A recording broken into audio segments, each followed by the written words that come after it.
On a scale of Borat to Roseanne Barr, how fat do I look right now? Borat.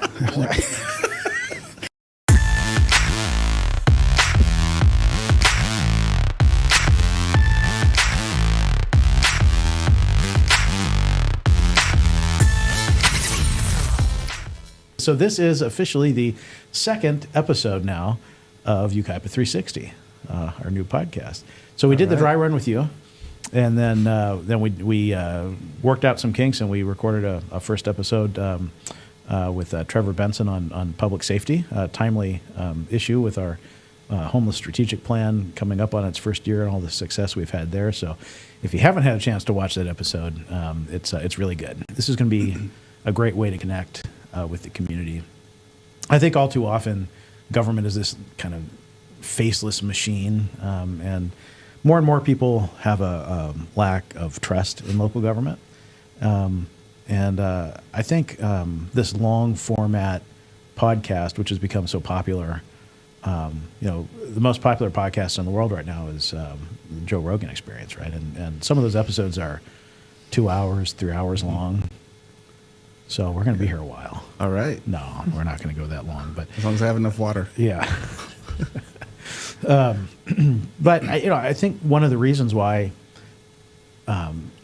they're so successful is that in this age of the 24-hour news cycle and these prepackaged messages and short attention spans where people are watching 30-second videos and everything just seems so packaged up for you, right? I think people are hungry for something that's genuine and real, right? And this format allows for people to listen in on a discussion, right? It's real people talking, no scripts, and it gives people an opportunity to get a sense of someone's personality. And I think that lends itself to a building of trust, which is so badly needed in government right now at all levels. Yeah, and we see it a lot here in local government. Kind of the loss of civility in public discourse, and we do a lot here in local government that impacts people's daily lives. A lot of people have no clue. So I think this would be a great way to inform people about what really goes on here at their local government and the people who are serving them and our community. And here we go. Yeah, that's great. Episode number 2. So you do a lot for the city. You wear a lot of different hats. You're our director of development services. You're our city engineer, public works director. So we're going to talk a lot about things like roads today. All right. You've been here a long time. You probably remember when there weren't very many roads in Yucaipa. I do. I've lived in Yucaipa for over 47 years, and I've been working for the city for a little over 20 years now. Wow. And I remember when there was only 3 traffic signals in the entire city. Now we're up to over 34 actually. So Wow. Yeah, not as many roads back then as there are now. Yeah, definitely. No, I bet. So what? You weren't born here though. No, I wasn't. I was actually born in Mexico. I moved to the United States when I was 5 years old. I moved to Yucaipa when I was 5 years old. Okay. Yeah, and many years ago, actually, I moved to Yucaipa and to the U.S. the day that Elvis Presley died in 1977. Wow. So when people ask me how long you've been living in Yucaipa in the U.S., Elvis Presley. Wow. Yeah. Wow. So, well, I've seen the city grow. So you went to probably Yucaipa Elementary? I went to Yucaipa Elementary School, and the junior high here in Yucaipa. At the time, it was Yucaipa Intermediate School, and then Yucaipa High School. Yeah. Wow. Yeah. So growing up, it was always your dream one day to build roads. It was my... yes, of course. Yeah, it was. It was. What made you want to be an engineer? I've always liked the math and the science part, but I do remember one day, a funny story, when I was a kid, somebody had asked me, hey, kind of put me on the spot, what do you want to be when you grow up? And a few days before that, I had heard about engineers and what they do, and so that's the first thing that popped in my mind, and I said I want to be an engineer, and I guess because I said it out loud, I told myself that's what I have to be, and that's commitment. And it worked out from an early age. Yeah. Yeah. So where did you go? Where did you go to college to become an engineer? I went to University of Redlands when they had an engineering program, and I received my degree in engineering, and then I actually worked in the mechanical engineering field for several years before I switched to civil engineering. I took some courses at Cal Poly Pomona, and I'm a licensed civil engineer in the state of California. So okay, yeah. So Cal Poly Pomona is where you got your engineering degree, or was that at Redlands? My engineering degree was in Redlands, okay. And when I switched to civil engineering, in order to take the test to get my civil engineering license, I took some courses at Cal Poly Pomona. Oh, I see. Okay. So University of Redlands at that time, was their engineering program any good? It was great. It was the best one around. Really? Is that where you learned how to do this? This is a utility pole right in the middle of the street. Actually, no, that's where I learned how to not do that. Oh. And yet, this. Yeah. So this is a Fifth and County line. I got to say, I think this shows real outside of the box thinking. Right? Yeah, it's out of the box thinking, and it's in the middle of the road thinking, actually. Yeah, no, in the middle of the road thinking. So, naturally, this was all over social media. It was posted on Yucaipa Bulletin, Facebook page. It had 665 reactions, 264 comments. And these are some of my favorites. Okay, so Sean Murray said, "You had one job." I think he was talking to you. Kim Figueroa said, "Well, now that ought to slow people down." It's a positive thing. Yeah. I'm not sure what kind of name this is, but RC Alabama, I don't even know if this is a real account, said, and the winner for "It's Not My Damn Job" goes to. This is good. Joseph Larson says, "It's the motorcycle / smart car lane." Yeah. And probably my favorite, Eddie Moe's, "Challenge accepted." Okay, so what? In all seriousness, I mean, this was pretty embarrassing for the city. How did we get here? How did this happen? Well, first of all, I appreciate the sense of humor. Yeah. How did we get here? That location, as you mentioned, is County Line Road and 5th Street. That is one intersection of a larger project that the city is working on in partnership with the city of Cal Mesa. It is, as many of our infrastructure projects here in Yucaipa are, that project is primarily funded with grant funding. Mm-hmm. And the answer to what happened there is, well, in order for the city to receive the grant funding, we had deadlines. And one of those deadlines was that the construction contract had to be started by a certain date.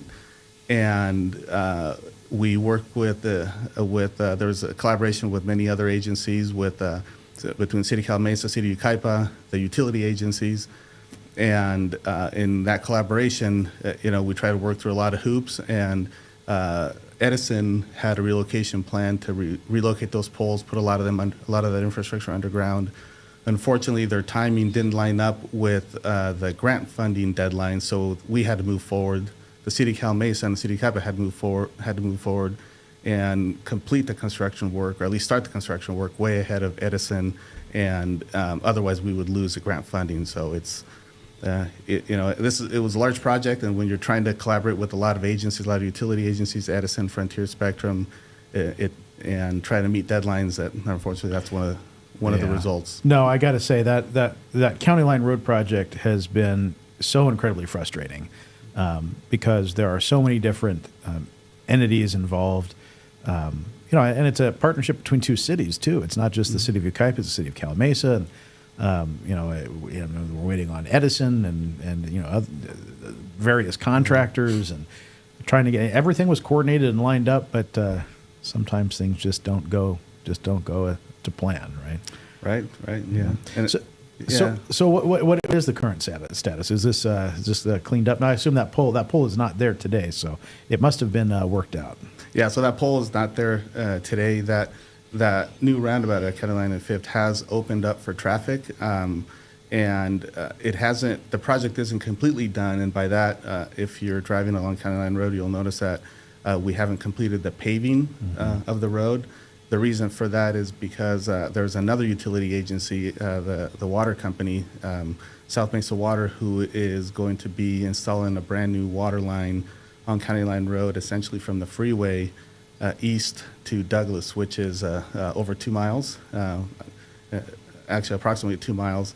And so right now they have started that work. They started down by the freeway. In the last couple days, that roundabout at County Line and 5th has been closed during the day because they're installing the water line through that roundabout. And that in itself is going to be a lengthy project. They're telling us that it will be completed early 2025. So once that is completed, then we will repave County Line Road. And in the meantime, the contractor is scheduled to move in September and complete the roundabout at 3rd Street and County Line Road. So if you're driving through there today, there's a roundabout at California, 2nd Street, and at 5th, and one remaining one at 3rd Street. So Okay, all right. Well, anyway, I'm glad that pole issue was resolved, and Me too. That embarrassment is finally over, or is it? Let's take a look at what's going on here. What happened there?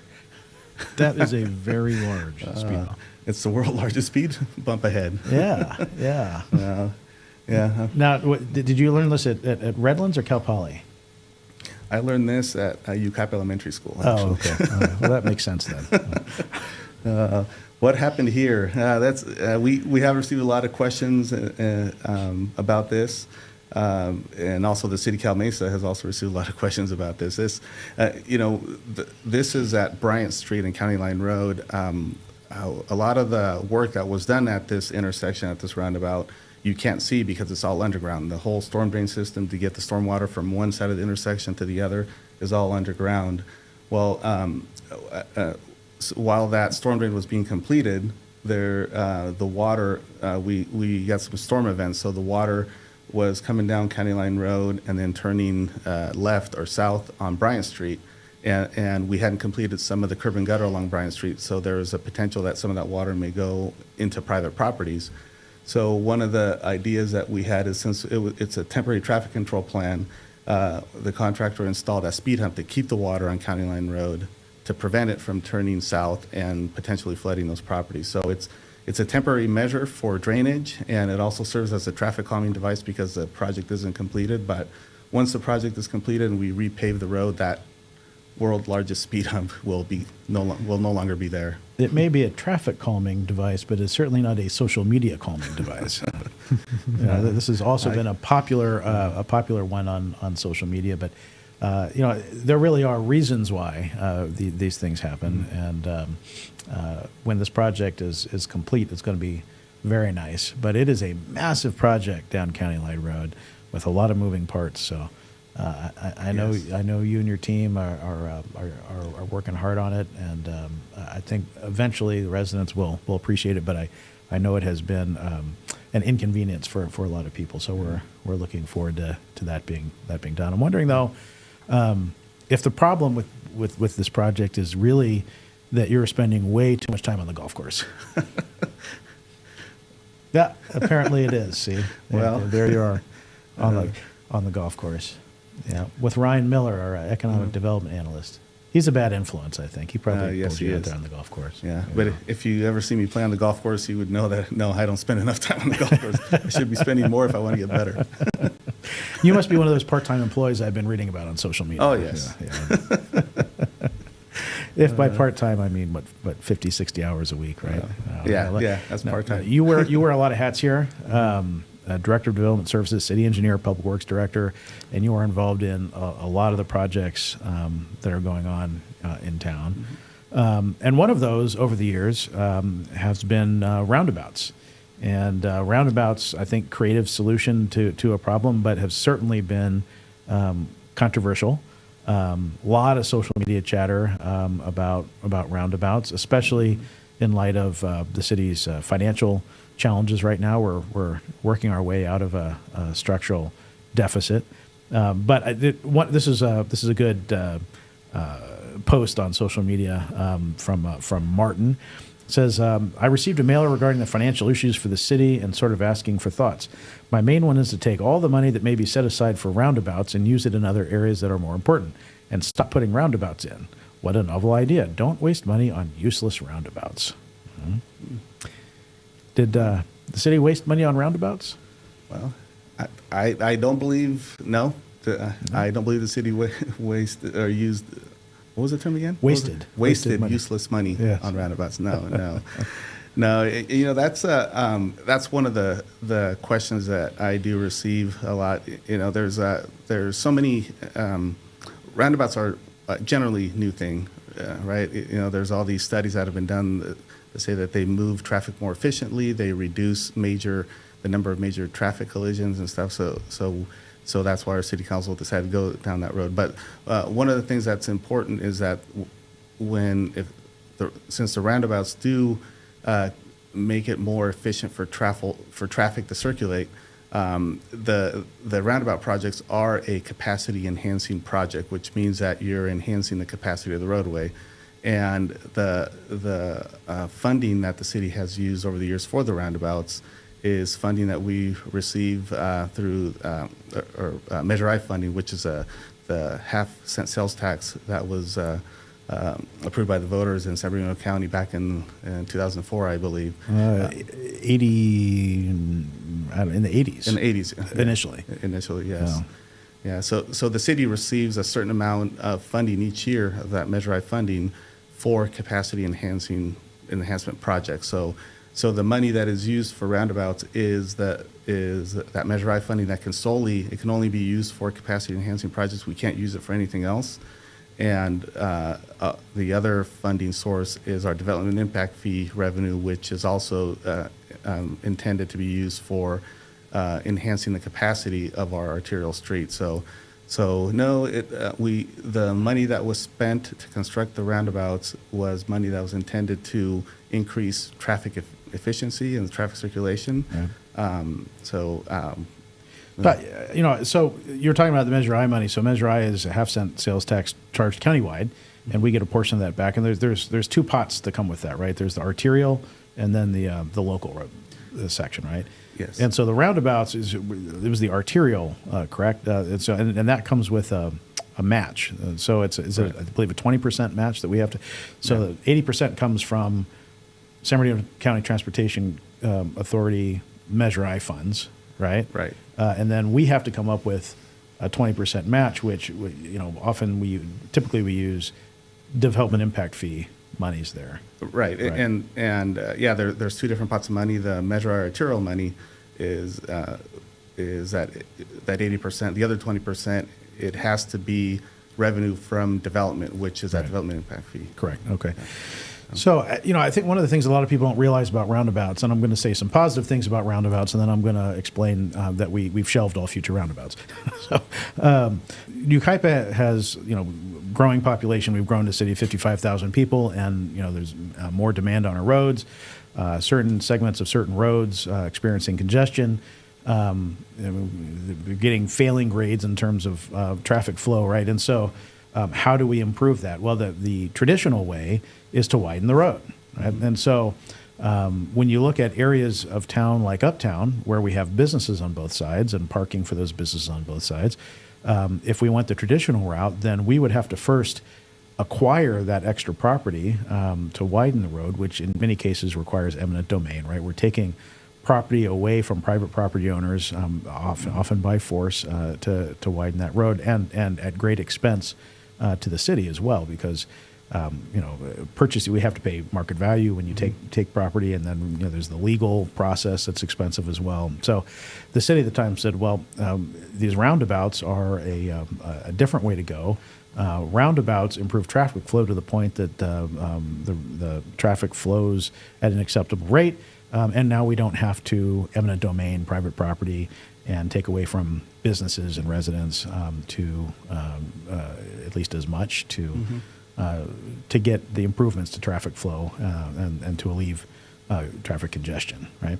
And so my understanding is those are the reasons why the city decided to go in that direction. Yeah, and not having to purchase that additional right-of-way and you essentially save money because you're saving money on construction costs and right-of-way costs. Right. And also, they're safer, right? I think a lot of the comments I've seen are to the effect that roundabouts are so dangerous. You know, people aren't used to them; they're going to fly right through them. While I think it may be true that there are a slightly greater number of accidents with roundabouts, they are far less severe, and in terms of serious, life-threatening, and fatality accidents, much lower with roundabouts than traditional intersections. Yeah, there was a lot of information that the City Council considered back in 2012 and then in 2016 when the decision was made to on these arterial streets that were meant to be widened to 4 lanes and install traffic signals. The decision was made to go to roundabouts instead for all those reasons, because they're safer. They would the roundabouts would result in not having to widen streets, as you mentioned, and there's a lot of presentations and a lot of information that we presented to the City Council when they made that decision, ultimately in 2016 to include roundabouts in our update to the general plan in 2016. Yeah. We have an interesting video, and it shows 2 intersections. One with a roundabout on the same road. So traffic's coming down, one on a roundabout, traffic flows through, comes to the second intersection, which is a traditional intersection, and the traffic all backs up. So let's take a look at it. So on the right here, we have this is the same road. On the right here is the roundabout. No traffic backing up at all, and it comes down the street and up here on the top left, and now all of a sudden traffic is backing up. To me, that's a great visualization. Yeah, you can, one of the things in traffic engineering, how you measure the efficiency of a roundabout is how many seconds you have to wait at an intersection. And you can see on the top left at 3rd Street, the line of cars that, you have to wait several, seconds, a certain amount of time to get through the intersection. Mm-hmm. Well. So now that we've talked about how great roundabouts are, I will say that we have shelved future roundabouts that were in the pipeline, at least for now. And I think it's right that we do that. I mean, as we mentioned, the city's in a deficit, and that's not just when it comes to road maintenance and road projects. It's not just a question of dollars, but also of staff resources. Right? We can only focus on so many things at a time. And so we're really focusing on kind of the core functions of local government right now. Yucaipa's roads are a challenge to maintain, right? Because we have 209 miles of public roads for a city of 55,000 people. That's a lot. We're spread out over 28 square miles. Yeah. I think because we're more rural than a lot of other communities, we're more spread out. So we have more miles of road per capita than most cities. So there are fewer people paying into that system. But maintaining 209 miles of public roads is very expensive. And so we have to really prioritize where we focus the dollars that we have to spend on roads and the staff time that can be devoted to that. And so we're focusing on maintaining our existing network of roads. I am very happy that this fiscal year the council adopted a record high budget of $4.1 million for road maintenance, road repaving, and that's pretty exciting. So I think we're getting more aggressive. We've heard that residents are concerned about the conditions of roads, and we're tackling that. Yeah, we've heard a lot from the residents, and it's every 5 years we go through a cycle where we retest all of our roads. We test the asphalt condition, and that's the information that we use to prioritize which roads are going to be maintained or repaved next. And 2023 was the end of the previous 5-year cycle and beginning of the new 5-year cycle. So we put together a plan over the next 5 years, which includes, as you mentioned, year one is going to be it's going to include a budget of about $4.1 million, and that compared to the for the previous 5-year cycle where we averaged about $2.2 to $2.3 million per year. It's almost double the budget. So we're focusing on the road maintenance, and not just as part of our larger road maintenance component, but we've made some changes to our public works process, and and by that I mean, we have some additional resources, some additional equipment where we can address potholes, right away. The City of Yucaipa app has been very useful in that people have been able to report issues out in the public roadway, whether they're potholes or anything else, and it's been I feel like we have definitely improved our response time and to our response time to these reports of these road issues and potholes, and along with the equipment, our city council has also awarded some on-call contracts with paving companies who we can call at a moment's notice to come out and help with the potholes. Right. So that a lot of good things there. So I started here in March of last year, and it was a very rainy season that winter. In fact, my first day here at City Hall, we had a big snowstorm, and it was beautiful. By the way, for anyone who hasn't been to City Hall, please come by and take a look, say hi. But the views out the back of this building are phenomenal, of kind of the valley and the mountains, and everything was covered with snow. It was beautiful, but it was a very wet year, and when there's a lot of rain, potholes pop up a lot. Rain is rough on streets, and we were getting a lot of complaints about potholes and how long it was taking to get them filled. And when I got here, the Public Works Department only had 3 staff assigned to streets. We've improved on that a little bit. We have 5 now, right? Right. But it's still when there's a lot of rain, when there's a lot of issues, it's we just don't have the staff to respond really quickly enough. And so, as you mentioned, we implemented this new practice of utilizing on-call paving contractors. So, potholes are popping up, other road repairs are needed. Our staff are too stretched. We have a list of these contractors that we call. They come out right away. They fix the problem. And with the app, it's beautiful because you can report a problem. It'll geotag where that problem is, get sent to Public Works. Yeah. And sometimes as quickly as the same day, someone comes out and is working on the pothole, and we've received tremendous response on that.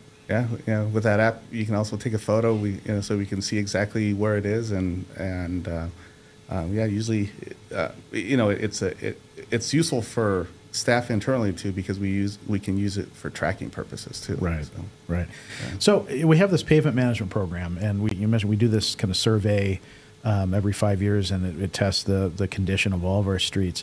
But how do you prioritize which streets get worked on? Because we get calls all the time and messages all the time from people that say, my street's in terrible condition. I can't remember the last time it was repaved. I've lived here for X number of years. I've never seen it repaved. I wish we could just respond to all of those requests immediately and repave the streets. Yeah. But I think we did just for fun. A month or two ago, we did an exercise where we figured out how much it would cost to repave all of the streets in Yucaipa all at once. And I believe the figure was $140 million. Right, $140 million to repave the 209 miles of street. Yeah. So clearly that's not within our budget. So we have to prioritize. How do we do that?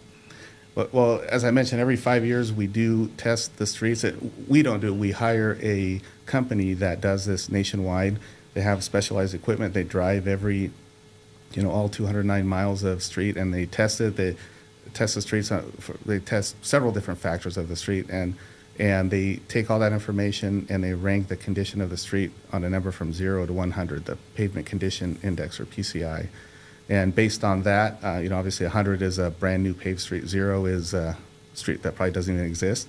So we take that information along with the traffic, the average daily traffic volume on that street, the classification of the street, whether it's a residential, collector, or an arterial street, and also the land uses adjacent to the street. So all 4 of those factors play a role into how we prioritize those streets. So, you might have a short cul-de-sac where you have 4 or 5 homes on that cul-de-sac that only the people that live on that cul-de-sac, maybe there's a total of 12 or 15 trips per day.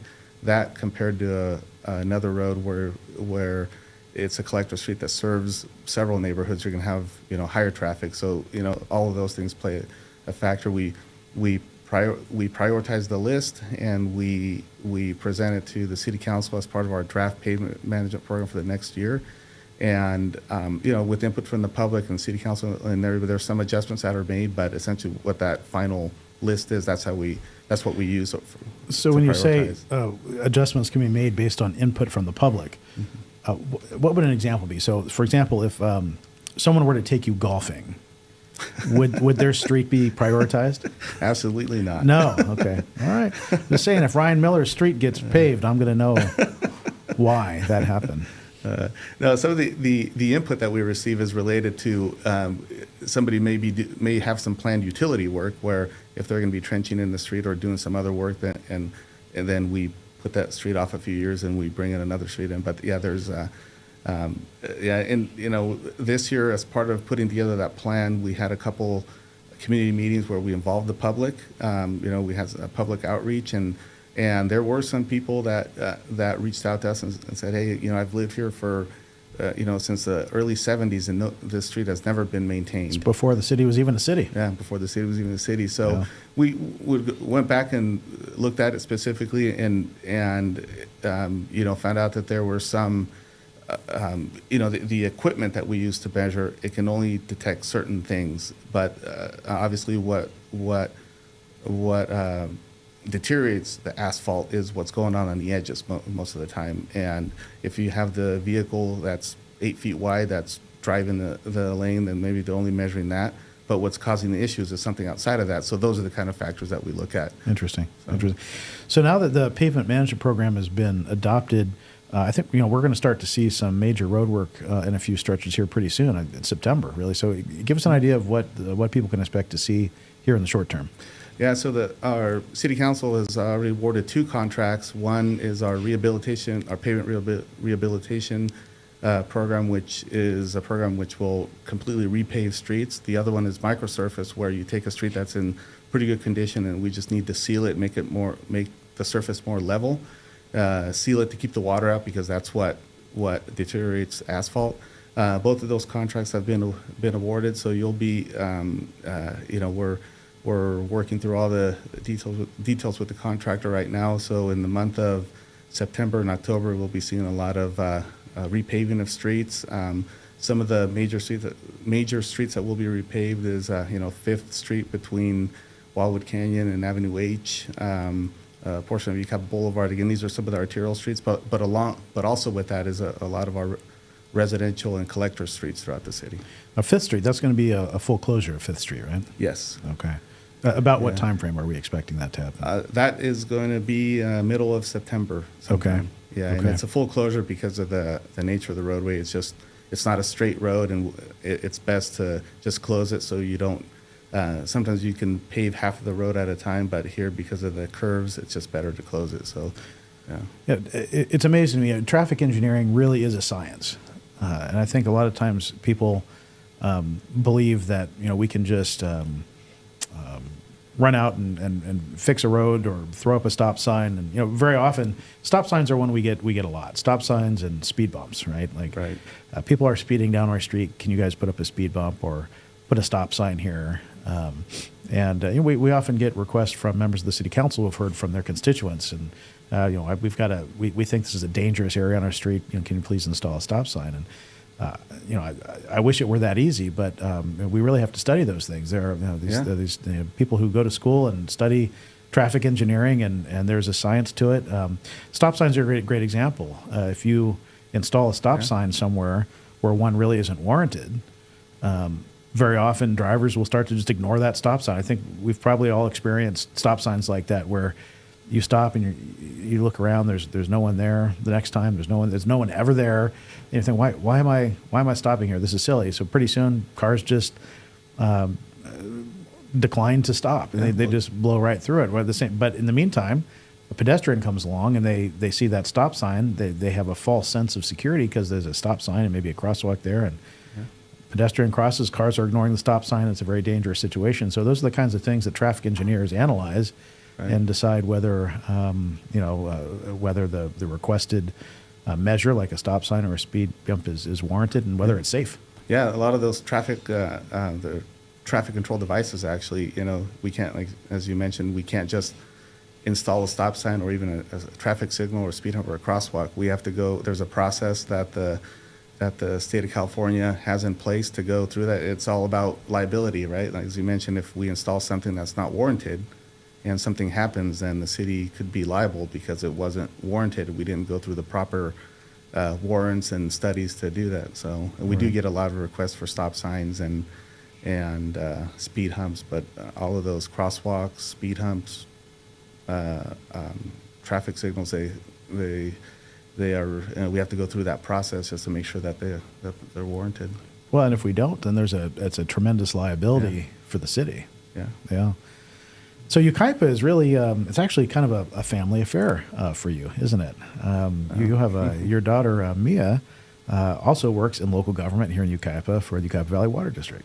Yeah, she does. She's also an engineer, and she's been working at Yucaipa Valley Water District for, time flies, 2 years. Is that it? Yeah. Well, it might be 4 years. I don't know. 3 years maybe. I think it might be 3 or 4 years. I think she's been there for a while. Yeah. Now, where did she go to school for engineering? She went to San Diego State University. Okay. Yeah. Is their program better than Redlands? Oh, of course. Okay, good. So, who's the better engineer? I would have to say that she is. So, if she were the city engineer, would County Line Road project be done by now? It would have been done 2 years ago. Is she looking for a job? Well, I hope Joe Zoba's not watching or listening to this. Well, there are a lot of things about you, Fermin, that a lot of people don't know. One of them is that you are a huge Swiftie. Oh my gosh! Do we have a picture of that? Look at this. Look at that. That's you in a Taylor Swift T-shirt. You actually went to a Taylor Swift concert not that long ago. I heard. Okay, next. You don't want to talk about this a little bit longer?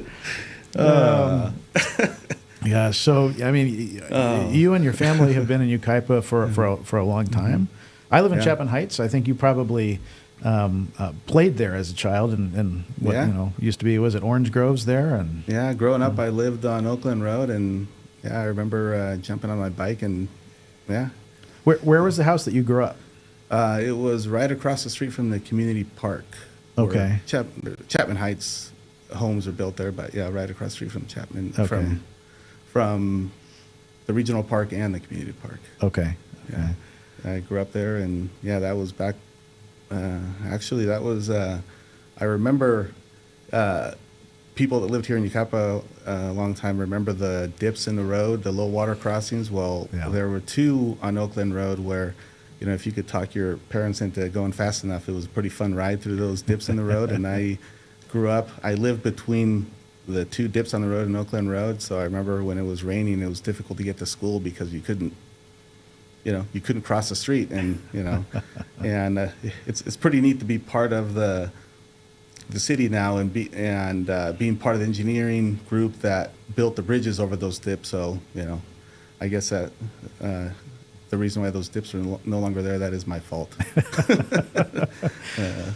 I mean, you've seen a lot of change in the time you've been here. As you think about where the city has been and the direction we seem to be going, what's exciting to you, and also what concerns you? Not as an employee, but as someone who has been here pretty much their entire life and has seen things change. What's exciting? What concerns me? Well, in the late 70s, early 80s, I have a lot of friends. I grew up here. We were in with a lot of family and friends, some of them who still live here, and they often make comments about, we need to keep Yucaipa rural, keep Yucaipa that rural feeling. And to a certain extent, I have the same sentiment, but now being involved in local government and knowing how it works and how the revenue that's generated, where it comes from and what that goes to. I know that we need a certain amount of development to to be able to sustain the city of Yucaipa. Right. And one of my concerns is that and I have this conversation with people outside of work all the time. Well, you've lived here for a long time. You need to help fight and keep Yucaipa rural, and no development and this and that. And I try to explain to them that in a perfect world, yes, but in reality, if we want to make Yucaipa sustainable, we have to have responsible growth. Right. And I've been fortunate enough to be part of a lot of that growth throughout over the years, and so the concern that I have is and I want to help people understand that you can still maintain that rural feel, but still have the responsible growth that we need to build that tax revenue to be able to provide the services that people are used to. I agree. And I think that really is our task here, right? Yeah.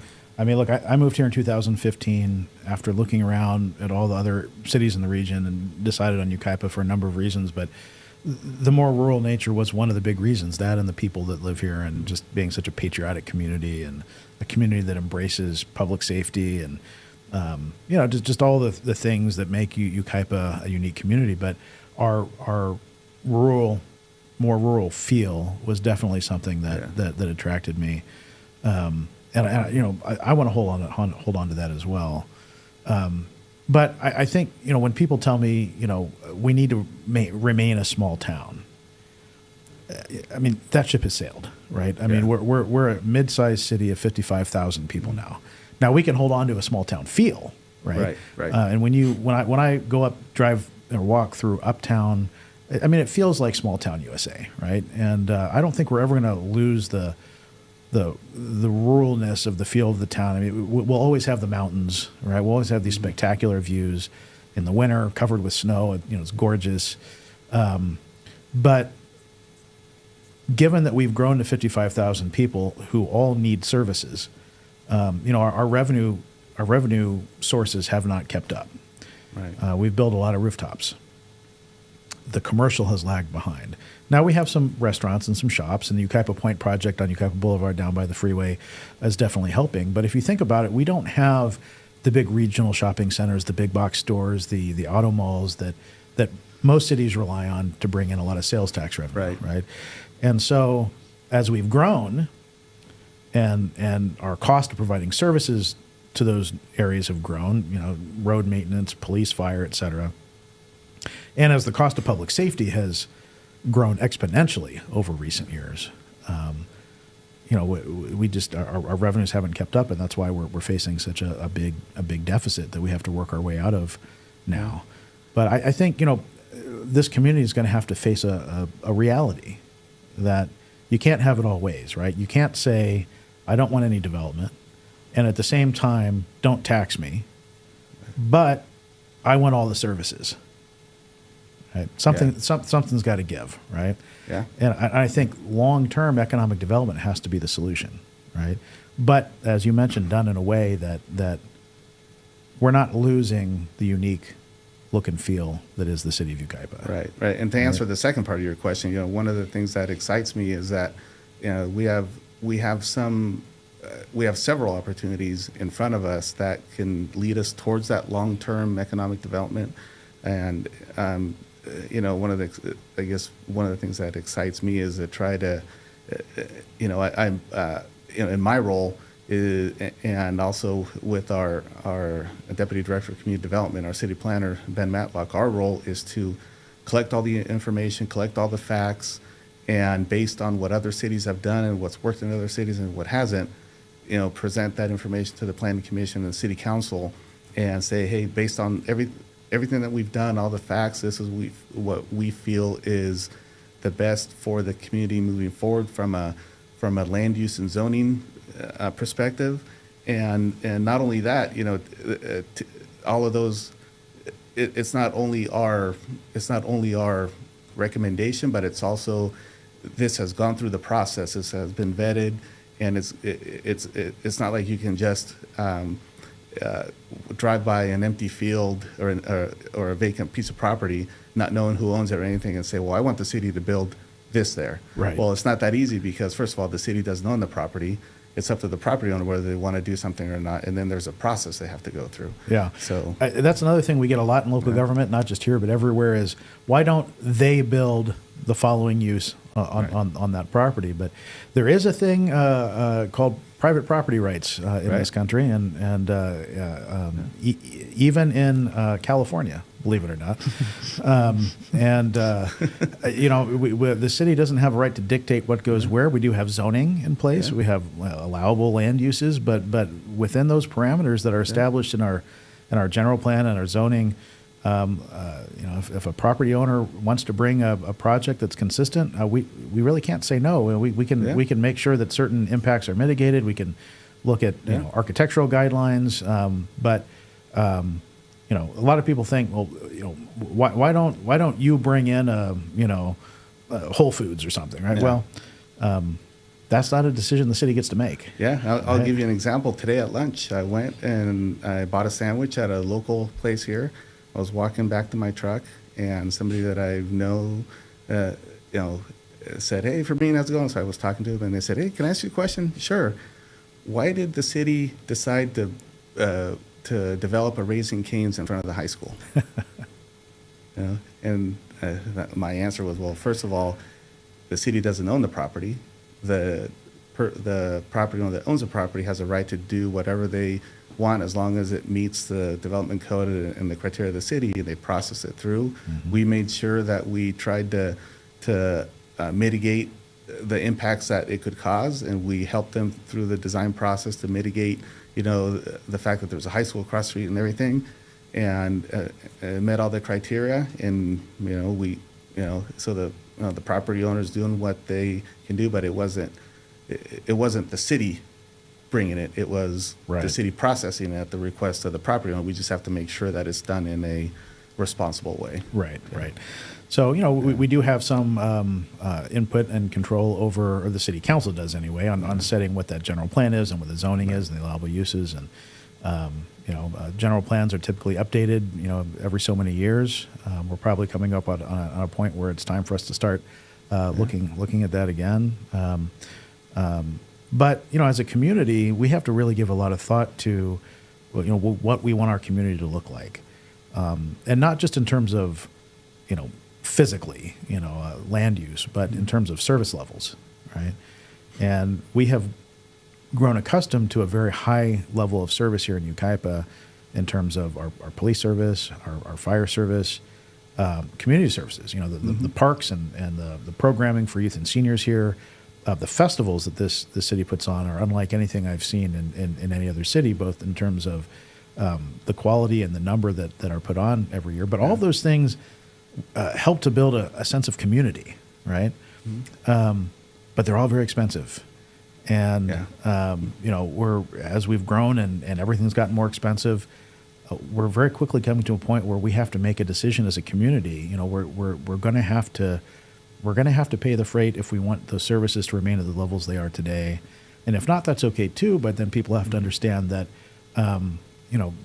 we're not going to have all of those services, at least at the levels that they are now, right? Right. And so that's something we're going to have to really come to grips with. We've got there is a 1% sales tax measure on the ballot this November, and I think our job there as a city is not to advocate one way or the other, but to present the information so people really clearly understand the choice that's in front of them, right? Right.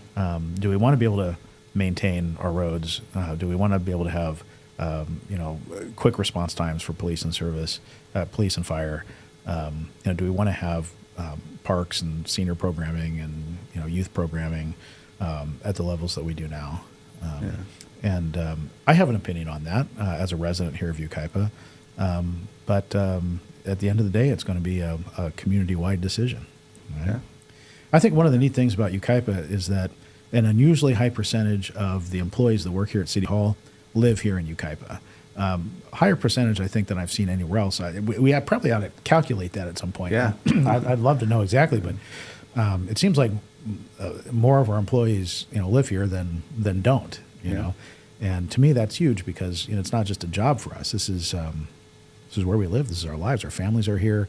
We're invested in everything that's done here. I'm sure it's must be hugely gratifying for you when you're working on a public works project and the project is complete, and then you and your family are using that infrastructure, right? Yeah, that's happened a couple of times over the years. You know, whether it's a park or you know, driving over a bridge somewhere. But yeah, it certainly has been a over the last 20 years that I've worked here, being a part of the community and also working in the community that you live in. So yeah, it's pretty special. Yeah, it's special. It makes it much more meaningful. Yeah. Well, you are a huge part of this community and certainly of this city organization in terms of the number of years you've been here and all the different hats and all the services you provide here. And I really appreciate all the work that you do, you know, for the city and for all of us who live here. Thank you. Happy to do it. And thank you for being here on episode number 2 of Yucaipa 360. Sure. Thank you. Yeah. Thank you for having me. Yeah. Fermin Preciado, Director of Development Services, City Engineer, Public Works Director, and almost lifelong Yucaipa resident.